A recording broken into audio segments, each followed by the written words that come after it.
Welcome back. उम्मीद करते हैं पिछली वीडियो आपने देखा होगा।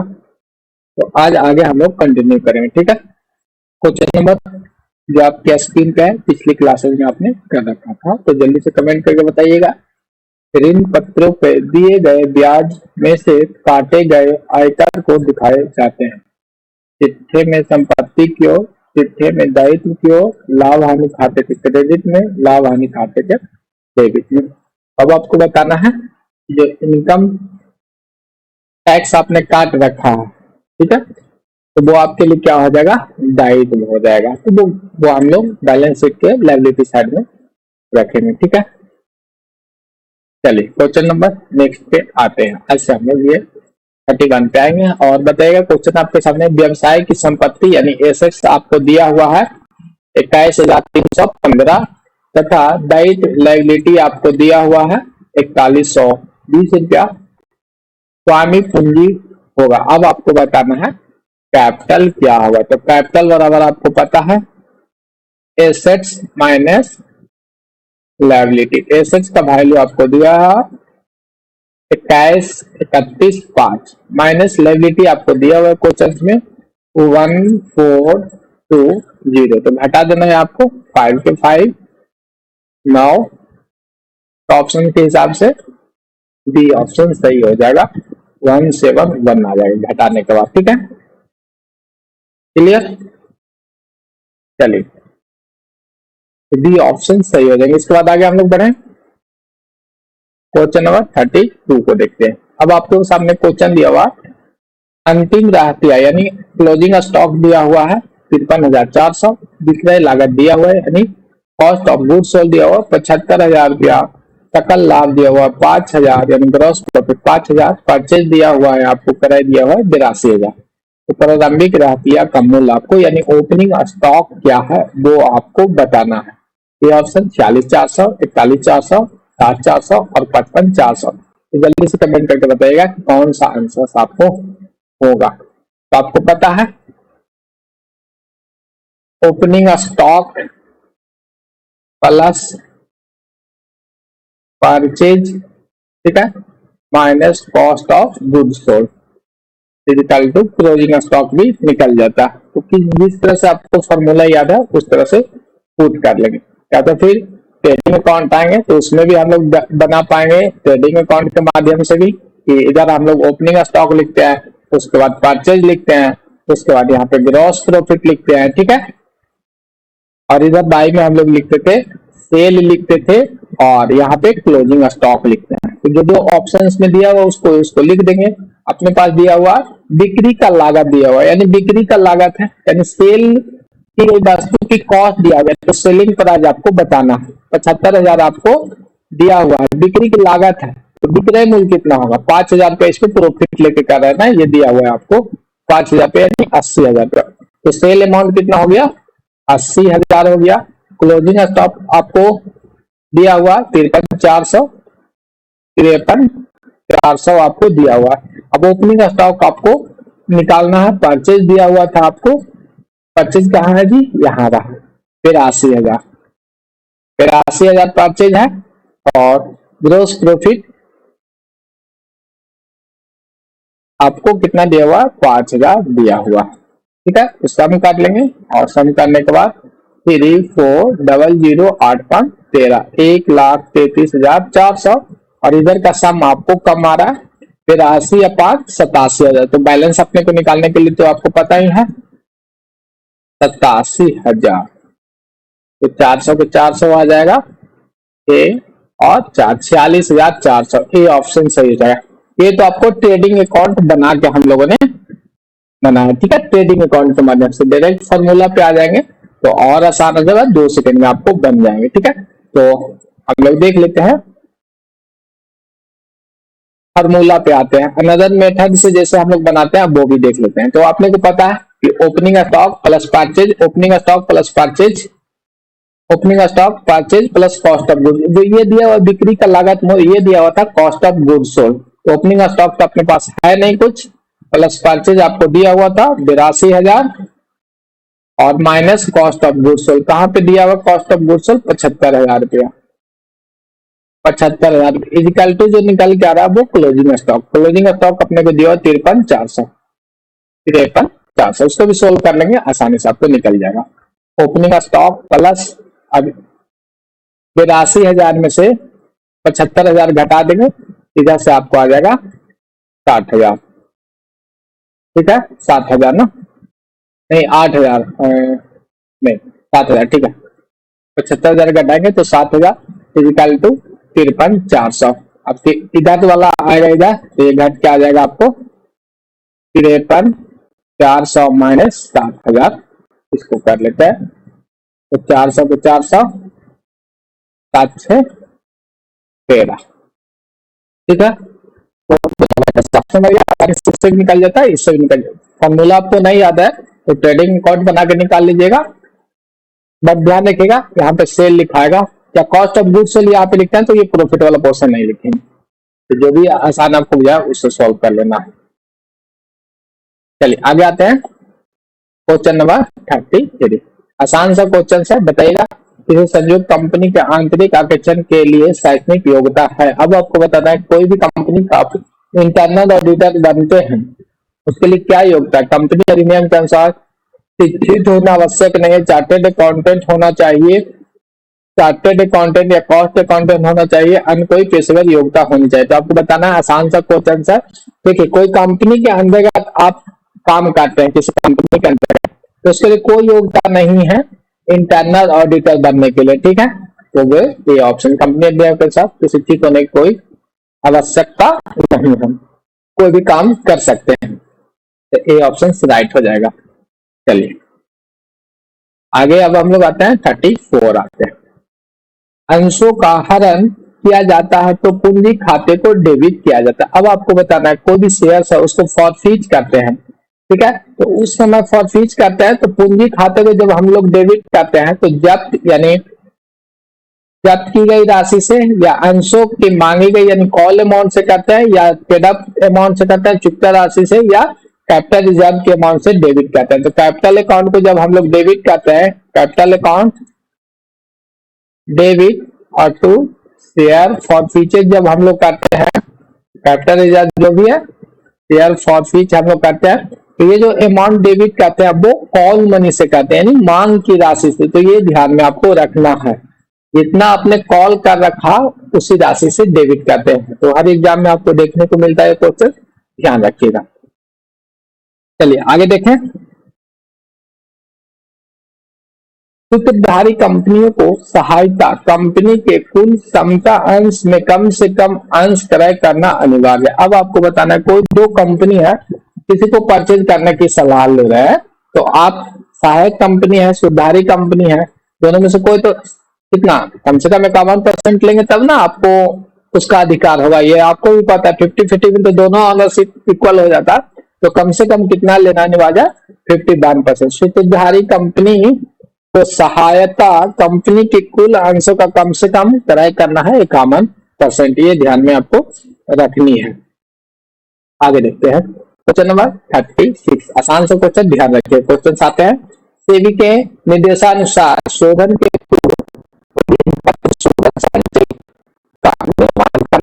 अब आपको बताना है सेबी के अनुसार आपको बतानी है कि जब हम लोग रिडीम करते हैं ऋण पत्रों को तो जो रिजर्व बनाते हैं वो कितना परसेंट होना चाहिए 25%, 50%, 75% या 100%। तो जल्दी से कमेंट करके बताइएगा राइट आंसर क्या होगा। सेबी के जो निर्देशानुसार है उसके अनुसार आपको 50% का रिजर्वेशन रखा जाता है। आगे देखते हैं क्वेश्चन नंबर 37 अंशों के हरण का पंजीयन होता है अधिकरण के यहाँ कंपनी के यहाँ कंपनी रजिस्ट्रार के यहाँ केंद्र सरकार के। अब आपको बताना जब अंशों का ट्रांसफर का पंजीकरण करवाना है तो कहाँ पे आप रजिस्ट्रेशन करवाएंगे वो आपको बताना है। ठीक है तो कंपनी रजिस्ट्रार के यहाँ हम लोग ट्रांसफर का पंजीयन करवाते हैं। सी ऑप्शन से राइट हो जाएंगे। आते हैं आगे क्वेश्चन नंबर 30 देखेंगे। गार्नर बनाम मर्रे का जो विवाद था जिसमें 3 पार्टनर से गार्नर और मर्रे और एक था विल्किंसन। ठीक है वो कहाँ का विवाद था वो बताना है। भारत में था, जापान में था, इटली में था या इंग्लैंड में था। तो राइट आंसर आपको पता है कि इंग्लैंड में। हाँ बिल्कुल सही आंसर। आगे देखें, चलिए 3 पार्टनर थे, गार्डनर, मर्रे और विल्किंसन से 3 पार्टनर से। विल्किंसन दिवालिया हो गए थे, ये भी आपको ध्यान में रखना। 1903 की ये घटना थी, इंग्लैंड की घटना थी, ठीक है। और इसमें गार्डनर बनाम मर्रे का जो नियम निकल के आया उसमें इसमें बोला गया जो पार्टनर्स दिवालिया हुए इनकी कैपिटल की जो कमी है वो कैपिटल रेशियो में पूरा करेंगे, और जो लॉसेज है वो प्रॉफिट एंड लॉस के रेशियो में ये दोनों पार्टनर जो पार्टनर्स कंपनी में बचे हुए हैं, जो इंसॉल्वेंट नहीं हुए हैं, ठीक है। चलिए ये भी याद रखनी है आपको। 39 का आता है, न्यूनतम आवेदन राशि क्षमता अंश के अंकित मूल्य का बराबर है। अब आपको बताना है जब शेयर्स आप इशू करते हैं तो कम से कम आवेदन मनी कितना होना चाहिए, 5% होना चाहिए या 10%, 25% या 40%। तो आसान क्वेश्चन है, 5% आपको होना चाहिए कम से कम। मिनिमम आप 5%, उससे कम नहीं रख सकते हैं। मतलब 100 रुपया का शेयर आपने मार्केट में ला रहा है तो मिनिमम जो आवेदन का अमाउंट होगा वो 5 रुपया का, इससे कम आप 4.9 नहीं कर सकते हैं रुपये, ठीक है। आपको 5% यानी 5 रुपया रखना ही पड़ेगा। चलिए आगे देखते हैं, 40 देखते हैं। कंपनी में प्राप्त चंदा 5,000 अग्रिम प्राप्ति चंदा, ₹500 बकाया चंदा, 300 आय व्यय खाते में क्रेडिट की जाने वाली राशि को बताना है। नॉर्मली आपको बताया गया कि एक वर्ष के दौरान आपको 5,000 रुपया चंदा प्राप्त हुआ, ठीक है। अग्रिम चंदा जो 5,000 आपको प्राप्त हुआ उसमें से एडवांस अमाउंट मिल गया, कितना। अब एक कोई एडवांस अमाउंट मिला है तो वो अगले साल के लिए हो जाएगा। जबकि पूछा गया है आय व्यय खाते में कितना क्रेडिट करेंगे, तो आय व्यय खाते में हम लोग करंट ईयर वाला ही लिखते हैं। तो एडवांस तो अगले साल का ना, तो वो वाला अमाउंट हम लोग घटा देते हैं। फिर देखते हैं बकाया चंदा, अभी 2000 आपको 24 चल रहा है और आपको पता चले कि बकाया है अमाउंट, मतलब इस साल का है, ठीक है। तो ये अमाउंट बकाया था तो इसको हम लोग जोड़ देते हैं। अब इसको सोल्व कर देंगे तो 4800 रुपये ये आ जाएगा। डी ऑप्शन आपको राइट है। क्लियर, आगे बढ़े। चलिए समझ में आ गया ना। तो देखिए नॉर्मली एडवांस और आउटस्टैंडिंग की बात चलिए 2024 अभी आपका चल रहा है, कितना चल रहा है, अभी कोई बोले कि आपका बकाया है, आउटस्टैंडिंग है। आउटस्टैंडिंग का मतलब इसी ईयर का आउटस्टैंडिंग है। अगर बोल दे 2024 में आपसे कि एडवांस अमाउंट पेमेंट कर रहे हैं तो एडवांस आगे वाले समय के लिए करेंगे ना, ठीक है। मान लेते हैं 2025 के लिए आपने किया होगा या 2026 के लिए किया होगा, तो वो आपके लिए लायबिलिटी हो जाती है। हमें तो चाहिए कौन सा ईयर का, करंट ईयर का, तो एडवांस वाला अमाउंट को यहाँ पे घटा देते हैं। आउटस्टैंडिंग मतलब 2024 का बाकी है वो हम लोग लिखते हैं। और इनकम एंड एक्सपेंडिचर्स अकाउंट में हम लोग एक्रूअल बेसिस पे लिखते हैं, ठीक है। चलिए आगे देखते हैं 41। भारत में सर्वप्रथम आयकर लगाया गया। अब आसान से क्वेश्चन से आपको बताना है कि भारत में आयकर इनकम टैक्स की बात कर रहे हैं, ठीक है। ध्यान रखिएगा लुकास पेसियोली आपको दिया हुआ, सर न्यूटन द्वारा, जेम्स द्वारा और जेम्स विल्सन द्वारा इनकम टैक्स कौन लगाया था भारत में सर्वप्रथम, वो आपको बताना है, ठीक है। तो Lucas Pacioli dual entry system है, ये भी आपको ध्यान में रखनी है। ताकि इनकम टैक्स की बात करें तो राइट आंसर यहाँ पे हो जाएगा जेम्स विल्सन द्वारा दिया गया था, भारत में सर्वप्रथम इनकम टैक्स लगाया गया था। आगे आते हैं 42 पे आते हैं। उम्मीद करते हैं क्वेश्चन आपको समझ में आ रहे हैं, नहीं समझ में आएगा कमेंट बॉक्स में कमेंट करिएगा, नेक्स्ट वीडियो में आपका कमेंट लेंगे, ठीक है। सिनेमा चलाने हेतु लाइसेंस का व्यय है, आयगत है, पूंजीगत है, विनियोग है, इनमें से कोई नहीं है। रेवेन्यू, कैपिटलिस्ट और इन्वेस्टमेंट। आसान सा क्वेश्चन है। नॉर्मली कोई भी एक्सपेंस हम लोग करते हैं बड़ा अमाउंट करते हैं या अपनी कंपनी की कैपेसिटी बढ़ाने के लिए करते हैं, ठीक है, या उसको संचालन के लिए हम लोग लंबे अवधि के संचालन के लिए अमाउंट खर्चा करते हैं, तो वो आपको कैपिटल हो जाते हैं। कौन सा होते हैं, पूंजीगत हो जाते हैं। तो ये ध्यान में रखना है। आगे बढ़े। देखिए एक सिनेमा हॉल है आपको और इस सिनेमा का लाइसेंस लेना है, तो ऑपरेटिंग तो नहीं है ना, वो 5 साल 10 साल का लाइसेंस मिलता है, 20 साल का लाइसेंस मिलता है, तो लंबी अवधि के लिए अमाउंट लगा रहे हैं तो वो पूंजीगत हो जाएगा, ठीक है। व्यय की बात करें पूंजीगत व्यय। आगे आ जाते हैं क्वेश्चन 43 देखते हैं। व्यवसाय में संभावित हानियों का आयोजन पूर्व में ही कर लेना चाहिए, ऐसी परंपरा है। रूढ़िवादिता, प्रकटीकरण, महत्वपूर्णता और वसूली। अब आपको बताना है कि व्यवसाय में संभावित हानियों का आयोजन पूर्व में ही कर लेना चाहिए। अब ये कौन सी परंपरा है वो बताना है, आपको बताना था।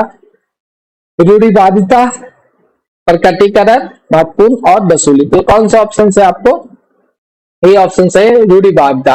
रूढ़िवादिता को ध्यान में रखिएगा। रूढ़िवादिता में कहती है कि भविष्य में कोई हानि होने वाली है तो उसकी आपको आयोजन कर लेना है, मतलब प्रोविजन कर लेना है। और अगर आपको लगता है कि भविष्य में लाभ हो रही है तो उसका कोई एंट्री नहीं करेंगे, ये भी ध्यान में रखना। और रूढ़िवादिता में बोला गया है कि जो स्टॉक का वैल्यूएशन है वो मार्केट प्राइस और कॉस्ट प्राइस में जो आपको कम होगा उस पर हम लोग करते हैं, तो ये सब ध्यान रखिएगा। चलिए आगे देखते हैं।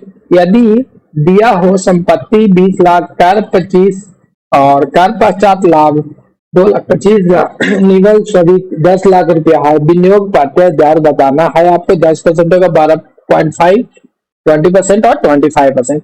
तो नॉर्मली आपको याद होना चाहिए फार्मूला ROI माने रिटर्न ऑन इन्वेस्टमेंट के हम लोग बात कर रहे हैं, ठीक है। रिटर्न ऑन इन्वेस्टमेंट का फार्मूला आपको याद होना चाहिए। फार्मूला बेस रहेगा तो उसमें तो कोई ऑप्शन नहीं है ना। तो इसमें जो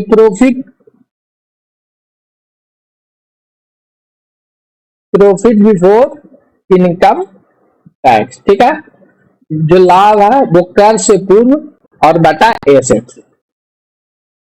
हिंदी में करेंगे तो कर से पूर्व का लाभ, ठीक है, बटा संपत्ति, ठीक है, बटा संपत्ति इंटू 100 उधर किधर देख लो, चलिए कोई नहीं, ये हो गया। अब आपको बताना है टैक्स से पूर्व का लाभ। ये जो लाभ दिया हुआ था टैक्स पश्चात दिया हुआ है, मतलब टैक्स इसमें घटा हुआ है, टैक्स का 25 जा रहा है तो इसमें हम लोग ऐड कर देंगे तो कितना हो जाएगा 2,50,000।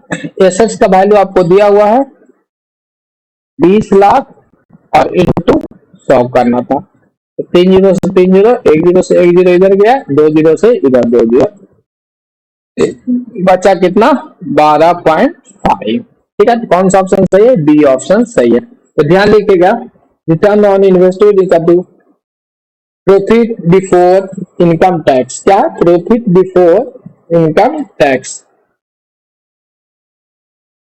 Profit before income tax. जब profit before income tax PBT हो जाएगा ना, प्रॉफिट बिफोर टैक्स, क्लियर। तो राइट आंसर। इसके बाद देखते हैं 45 पे हम लोग आते हैं।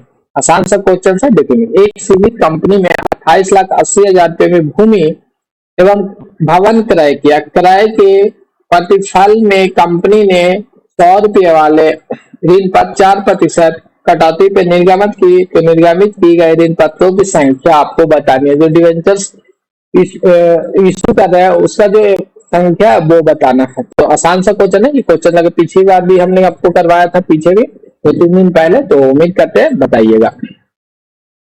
सिंपल सी है, कंपनी एक एसेट्स खरीदी है, भूमि और भवन, जिसका दाम 28 लाख रुपया है। हम उसके बदले में उसको दे क्या रहा है 100 रुपया वाला डिवेंचर्स, बट हमने कहा इस पे 4% का डिस्काउंट कर देते हैं, ठीक है। तो देंगे कितना में 96 में, तो 96 से भागा दे देंगे, आराम से आपकी संख्या निकल जाएगी, ठीक है।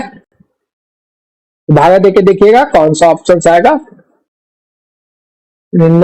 छोटी 18, नोटिया 27, 28, मतलब 30,000 आ जाएगा कट के। तो कौन सा ऑप्शन है? सी ऑप्शन राइट है। ध्यान रखिए, आसान सा क्वेश्चन था, संपत्ति था और उसको शेयर की एक डिवेंचर्स की जो वैल्यू है उससे हम लोग भागा दे दिए। आगे देखते हैं क्वेश्चन नंबर 46 देखते हैं। चलिए स्टार्ट करेंगे 46 को। एक्स लिमिटेड ने 10 रुपये वाले 20 अंशों को, जिन पे 5 रुपये प्रति अंश दत्त है, हरण कर ली गई है। कंपनी ने अंशों को ₹8 प्रति अंश की दर से पूर्णदत्त के रूप में निर्गमित कर दी। पूंजी संचय में हस्तांतरित होने वाली राशि को आपको बताना है। तो नॉर्मल सा क्वेश्चन है, कह रहा है कि एक्स एक कंपनी है जो 10 रुपये वाला शेयर्स वाले 20 अंशों को, ठीक है, 20 अंश इशू किया था जिसका दाम था कितना, 10 रुपया एक शेयर का दाम था। बट आगे चल के पता चला कि उन्हें पेड कितना किया, दत्त अमाउंट, मतलब पेड अमाउंट कितना है, 5 रुपया है। आगे पढ़ेंगे, हरण कर लिया। अब इसको हम लोग क्या कर रहे हैं, फॉरफिट कर रहे हैं। क्या कर रहे हैं, फॉरफिट यानी जब्त कर रहे हैं। फिर आगे क्वेश्चन में बोल रहे हैं कि अंशों को 8 रुपया के दर से फिर से री इशू कर देते हैं। हम लोग री इशू करते हैं कितना पे, 8 रुपया पे। तो नॉर्मली हमें मिल कितना गया, 8 रुपया इधर से मिल गया, री इशू किया ना तो 8 रुपया इधर से। पेड कितना कर रखा था स्टार्टिंग में जब इशू किए थे तो वो 5 रुपया, तो 8 5 हमें मिल गया 13 रुपया। बट शेयर का दाम कितना था जी, 10 रुपया ही था। कितना था, 10 रुपया। तो प्रॉफिट कितना हो गया, हमें 3 रुपया का प्रॉफिट हो गया। जो भी एक्स्ट्रा अमाउंट हमने कलेक्ट किया उसको हम लोग रिजर्व में डाल देते हैं। तो एक शेयर पे 3 रुपया प्राप्त हुआ, तो कितना शेयर इशू दिए थे, 20 शेयर, तो 20 रुपया का 60, बी ऑप्शन सही हो जाएगा। क्लियर है। देखिए 10 रुपया का शेयर था बट हमने 2 बार तोड़ के मैंने जब्त कर करके बेचा, तो हमने पाया कि 13 रुपया में बेच दिया। 10 रुपया के शेयर्स को हमने कितना बेच दिया, 13 रुपया में बेच दिया। तो बचा कितना आपके पास, एक्स्ट्रा अमाउंट 3 रुपया। तो जो एक्स्ट्रा अमाउंट है वो रिजर्व में चला जाता है। एक शेयर पे 3 रुपया, तो 20 शेयर हमने इशू किया था तो 60 रुपया हो गया। ठीक है, आगे देखते हैं 47 पे आते हैं। अंशों का पुनर्निर्गमन के पश्चात अंश हरण खाते का शेष हस्तांतरित किया जाता है। अब आपको बतानी है, नॉर्मल से क्वेश्चन है कि कोई शेयर्स को हम लोग री इशू करते हैं और इसे जब्त कर लेने के बाद हमें ट्रांसफर करते हैं। वो पूछा गया क्या, अंशों के री इशू के पश्चात अंश हरण खाते का शेष को हम लोग कहाँ पे ट्रांसफर करेंगे। अब शेयर तो आपको कैपिटल है, ठीक है ना, तो कैपिटल का अमाउंट बचा है आपको, तो कैपिटल रिजर्व में ही डालते हैं। तो सी ऑप्शन आपका सही हो जाएगा, बिल्कुल सही आपका कमेंट आया है। पूंजी संचय में हम लोग डालते हैं। बोला था किसी को जब्त कर लेना, इश्यू किए थे शेयर्स, कैपिटल मैंने शेयर्स को इश्यू किया, इसको जब्त कर लिए। अब जब्त कर लिए तो जो अमाउंट आपके पास आया है वो कैपिटल रिजर्व में आ गया। पीछे भी देखे थे हमने 48 देखते हैं। निम्नलिखित में से कौन सा अनुपात अल्पकालीन तरल से संबंधित नहीं है। अब आपको बताना है कि शॉर्ट टर्म्स लिक्विडिटी से नहीं संबंधित है, वो बताना। करंट रेशियो आपका है, asset ratio, operating ratio, working ratio. तो वर्किंग रेशियो तो देखेंगे, वर्किंग कैपिटल वाला आपको पता ही है, करंट एसेट्स माइनस करंट।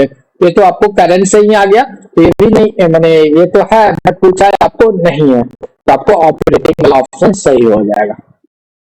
ठीक है, अल्पकालीन कौन है, ऑपरेटिंग रेशियो आपको अल्पकालीन नहीं है। आगे देखेंगे 49। देनदारों से 12,000 रुपये प्राप्त करता था, 7,000 रुपये का फर्नीचर खरीदा। इन कारणों से कोष प्रवाह का पर क्या प्रभाव पड़ेगा। तो आसान सा क्वेश्चन से बताइएगा। एक तो बोला कि कोष प्रवाह पे आपको क्या प्रभाव पड़ेगा। एक तरफ देनदार है, डेटर से हमने कितना प्राप्त किया, 12,000 रुपया प्राप्त किया, और एक तरफ फर्नीचर हमने परचेज कर लिया 7,000 रुपये, ये कर लिया परचेज। तो नॉर्मल सा बात है ना, इसमें कैश आया, एक तो कैश इसमें आ गया हमारे कंपनी में, और डेटर घट गया, इसका प्रभाव फंड का कुछ नहीं पड़ता। बट फर्नीचर इसमें देखा है, फर्नीचर हम लोग पे आया बट कैश हम लोग से चला गया, तो कैश गया ना तो यूज किए। फंड की बात करें तो फंड तो कैश है ना, उसको हम लोग क्या किए, यूज किए। कितना से यूज कर ले, 7,000 रुपया। तो कहाँ पे यूज किया है, यहाँ पे क्या, वर्किंग कैपिटल में शुद्ध कमी आपको हो जाएगा। Current assets minus, working capital का फॉर्मूला भी हमने आपको बता रखा, current assets minus current liability. तो यहाँ पे ये कमी हो जाएगा, कैश अपना यहाँ पे कम रहा तो वर्किंग कैपिटल कमेगा 7,000 रुपया से। यहाँ पे मैं देखिएगा डेटर भी कमा है, कैश भी है, तो दोनों का इफेक्ट इक्वल हो गया। करंट एसेट्स में कोई मैंने अंतर नहीं पढ़ा है। आते हैं क्वेश्चन नंबर 50 पे। लाभांश समीकरण संचय है एक प्रकार का। अब जो लाभांश का संचय हम लोग करते हैं वो आपको समान संचय है, विशेष संचय है, पूंजी संचय है, प्रावधान है। तो नॉर्मली आपको पता है कि डिविडेंड की बात करें, डिविडेंड रिजर्व जब हम लोग करते हैं तो वह एक आपको स्पेसिफिक रिजर्व हो जाता है। कौन सा, स्पेसिफिक रिजर्व हो जाते हैं, क्योंकि स्पेशल डिविडेंड के लिए हमने रखा है। चलिए बी ऑप्शन राइट है। 51 पे हम लोग आएंगे और आज के लिए लास्ट क्वेश्चन, फिर आपने पार्ट में हम लोग आगे कंटिन्यू करेंगे। ठीक है, ध्यान रखिएगा जितने क्वेश्चन है वो सारे एग्जाम में पूछे हुए हैं और आपके लिए सारा इंपॉर्टेंट है। प्रैक्टिस में रखिएगा, एमसीक्यू बहुत बेनिफिट होगा। चलिए देखते हैं एक बार दो बार करने से यदि नहीं समझ में जिनको आता है, उम्मीद करते हैं कि आप लोग पहले से भी पढ़ रहे हैं तो सारा क्वेश्चन आप लोग से भी बन रहा होगा। ठीक है, जिनसे नहीं बना एक दो बार फिर से वीडियो देख लीजिएगा या जितनी भी वीडियो है बुक कर लीजिएगा, तो TR3 आपके लिए अकाउंट वाले स्टूडेंट के लिए सफिशियंट है और स्टेट वाले के लिए सफिशियंट हो जाएगा। चालू अनुपात आपको दिया हुआ है, चालू दायित्व दिया हुआ है और चालू संपत्ति आपको पूछा है। तो करंट रेशियो इक्वल टू आपको पता है करंट एसेट्स बटा करंट लायबिलिटी। करंट रेशियो का मान दिया हुआ 2:5 दिया हुआ है और करंट एसेट्स आपको दिया हुआ है, करंट एसेट्स आपको नहीं दिया हो, करंट एसेट्स आपको निकालना है, दिया हुआ है करंट लायबिलिटी। ये हो गया आपको 25,000। इसको सॉल्व करेंगे, 25 और 3 गुना हो जाएगा, तो करंट एसेट्स इक्वल टू 10,000 रुपया। तो सी ऑप्शन सही है। तो उम्मीद करते हैं कि सारा क्वेश्चन सबसे बना होगा। किसी प्रकार की आपको दिक्कत आएगा तो कमेंट बॉक्स में कमेंट करेंगे। वीडियो छोटा बना रहे हैं क्योंकि आपको आसानी हो, प्रैक्टिस ज्यादा हो पाएगा, छोटे छोटे पार्ट में पढ़ने में भी आपको इंटरेस्टेड लगेंगे। ठीक है, आज के लिए यहीं पे take care sir, bye bye.